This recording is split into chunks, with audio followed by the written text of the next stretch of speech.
കോഴിക്കോട് വടകരയിൽ അധ്യാപികയിൽ നിന്ന് കൈക്കൂലി വാങ്ങിയ സ്കൂൾ പ്രധാനാധ്യാപകനെ വിജിലൻസ് പിടികൂടി.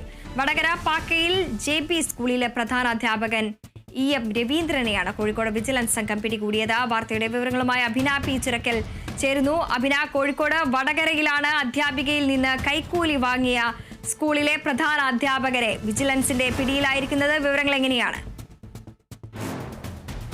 PF മാറ്റുന്നതിനും കൈക്കൂലി വാങ്ങുന്നു എന്നൊരു വിചിത്രമായ ഒരു നടപടിയാണ് അധ്യാപകന്റെ, അതും പ്രധാന അധ്യാപകന്റെ ഭാഗത്തു നിന്നും ഉണ്ടായിരിക്കുന്നത്. അതും അതേ സ്കൂളിൽ തന്നെ പഠിപ്പിക്കുന്ന അതേ സ്കൂളിൽ ഒരു ജീവനക്കാരിയിൽ നിന്നുമാണ് ഇത്തരത്തിലൊരു നടപടി ഉണ്ടായിരിക്കുന്നത്. അതായത് PF മാറ്റുന്നതുമായി ബന്ധപ്പെട്ടുള്ള കൈക്കൂലിയാണ് ഈ അധ്യാപികയിൽ നിന്നും പ്രധാനാധ്യാപകൻ ആവശ്യപ്പെട്ടിരിക്കുന്നത്. ഈ PF അക്കൗണ്ടിലെ തുക മാറിക്കൊടുക്കുന്നതിന് 10,000 രൂപയും അതോടൊപ്പം തന്നെ 90,000 രൂപയുടെ ചെക്കും ഉൾപ്പെടെ 1 ലക്ഷം രൂപയാണ് ഈ കൈക്കൂലി ആവശ്യപ്പെട്ടിരിക്കുന്നത്. വടകര പാക്കയിൽ JB UP സ്കൂളിലെ ഹെഡ് മാസ്റ്ററായ EV രവീന്ദ്രനാണ് ഈ ഇത്തരത്തിലൊരു നടപടി കൈക്കൊണ്ടത്. അതായത് ഈ അധ്യാപികയിൽ നിന്നും ഇത്തരത്തിലൊരു 1 ലക്ഷം രൂപ കൈക്കൂലി ആവശ്യപ്പെട്ടിരിക്കുന്നത്. അതോടൊപ്പം തന്നെ പരാതിക്കാരിയുടെ ഈ അധ്യാപികയുടെ PF അക്കൗണ്ടിൽ നിന്നും 3 ലക്ഷം രൂപ നോൺ റീഫണ്ടബിൾ അഡ്വാൻസ് ആയി ലഭിക്കുന്നതിനായി അപേക്ഷ നൽകിയിട്ടുണ്ടായിരുന്നു.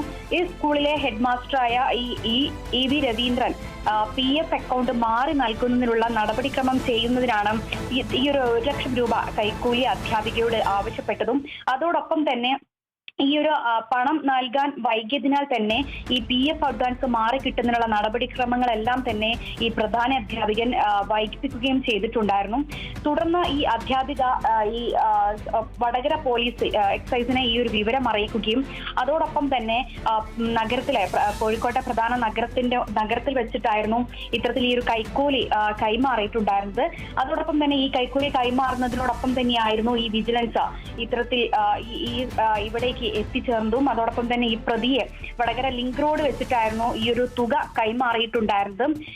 ഈ തുക കൈമാറുന്ന സമയത്ത് തന്നെയായിരുന്നു വിജിലൻസ് ഈ ഒരു പ്രദേശത്തേക്ക് എത്തുകയും അതോടൊപ്പം തന്നെ പ്രതിയായിരിക്കുന്ന ഈ പ്രധാന അധ്യാപകൻ EM രവീന്ദ്രനെ സംഭവ സ്ഥലത്ത് വെച്ച് തന്നെ അറസ്റ്റ് ചെയ്യുകയും ചെയ്തിട്ടുണ്ട്. ഇനി മറ്റ് നടപടിക്രമങ്ങളെല്ലാം നടന്നു വരികയാണ്. ശരി അഭിന.